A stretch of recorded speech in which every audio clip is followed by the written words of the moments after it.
Salut à tous, merci de me retrouver une fois de plus dans une vidéo dans laquelle on va parler de Ronald DeFeo Jr. Si ce nom ne vous dit pas grand chose, le nom d'Amityville doit vous parler un petit peu plus. Ronald est à l'origine de tous les films et tous les livres qui ont été écrits sur Amityville, la maison du diable. Pourquoi je vous parle de Ronald DeFeo Jr. aujourd'hui? Parce qu'on a appris son décès à l'âge de 69 ans au centre pénitentiaire de Sullivan. Il y purgeait une peine à vie après avoir tué toute sa famille en 1974 dans la célèbre maison au 112 Ocean Avenue.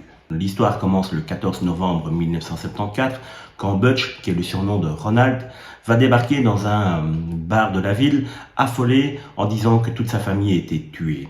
La police, effectivement, en arrivant au 112 Ocean Avenue, va découvrir une scène véritablement d'horreur. Une fois dans la maison, effectivement, ils vont très rapidement découvrir les cadavres de Ronald Sr. et Louise, les parents de Butch, 43 et 42 ans, ainsi que les cadavres de ses frères et sœurs. Les deux filles, Dawn, 18 ans, et Allison, 13 ans, et les deux garçons, Mark, 12 ans, et John Matthew, 9 ans. L'arme du crime a disparu, mais on va très rapidement retrouver dans la chambre de Butch des boîtes de munitions vides, des boîtes de munitions qui vont correspondre aux balles qui ont tué toute la famille. Évidemment, les enquêteurs vont entendre Butch sur son emploi du temps la soirée du drame. Il leur dira qu'il était se coucher vers 23h30, qu'il s'est réveillé vers 2h du matin, qu'il ne savait plus vraiment dormir et que pour combattre son insomnie, il est parti se promener dans la ville et qu'il est rentré au beau matin. Les enquêteurs vont lui demander s'il a une idée de qui aurait pu commettre le carnage. Il dira d'abord aux enquêteurs que c'est un tueur à gages de la mafia new-yorkaise qui est à l'origine du carnage. Et la piste peut paraître farfelue, mais pas tant que ça, puisque effectivement, l'oncle de son père, Pete DeFeo, est un membre de la mafia new-yorkaise. Donc les vérifications seront faites, mais très rapidement, elle va tomber à l'eau. Mais c'est surtout les discours de plus en plus incohérents de Butch qui vont amener les policiers à le soupçonner. Effectivement, il va très rapidement se contredire dans plusieurs versions qu'il va donner, et le lendemain, il va tout simplement reconnaître être l'auteur de ce carnage. C'est le lendemain matin que les enquêteurs vont profiter d'une nuit sans sommeil de Ronald pour lui mettre la pression. Et très rapidement, il va avouer le meurtre de toute sa famille. Il n'a jamais vraiment donné de raison à son meurtre.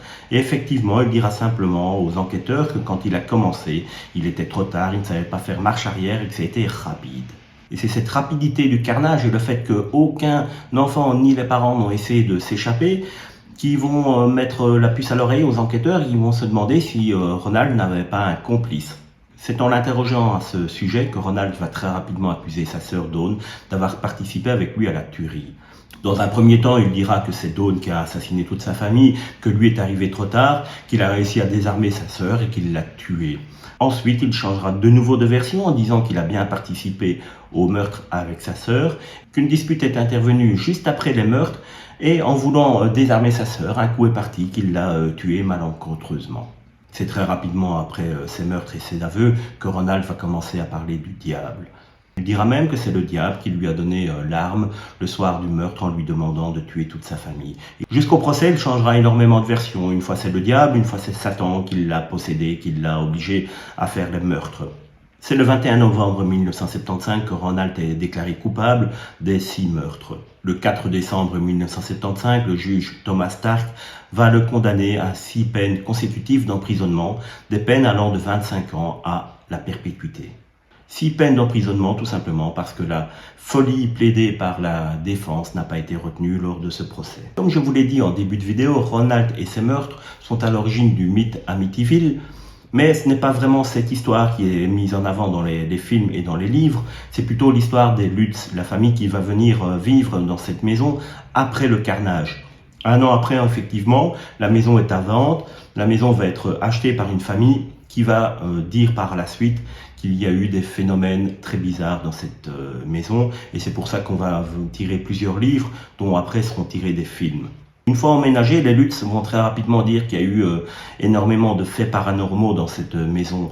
Des faits qui ne seront pour aucun étayés par des preuves solides. Je pense plutôt que les Lutz ont profité de l'achat de cette maison où il y avait eu un carnage pour en faire une maison hantée. Et d'ailleurs, ils ont très bien su en vivre par après, puisqu'ils ont eu des droits sur tous les livres et sur certains films qui ont été faits sur l'histoire. Donc je pense plutôt de ce côté-là qu'ils en ont profité plus qu'autre chose. Maintenant, après, chacun est en droit de penser ce qu'il veut des faits paranormaux. Moi, personnellement, j'y crois pas de trop.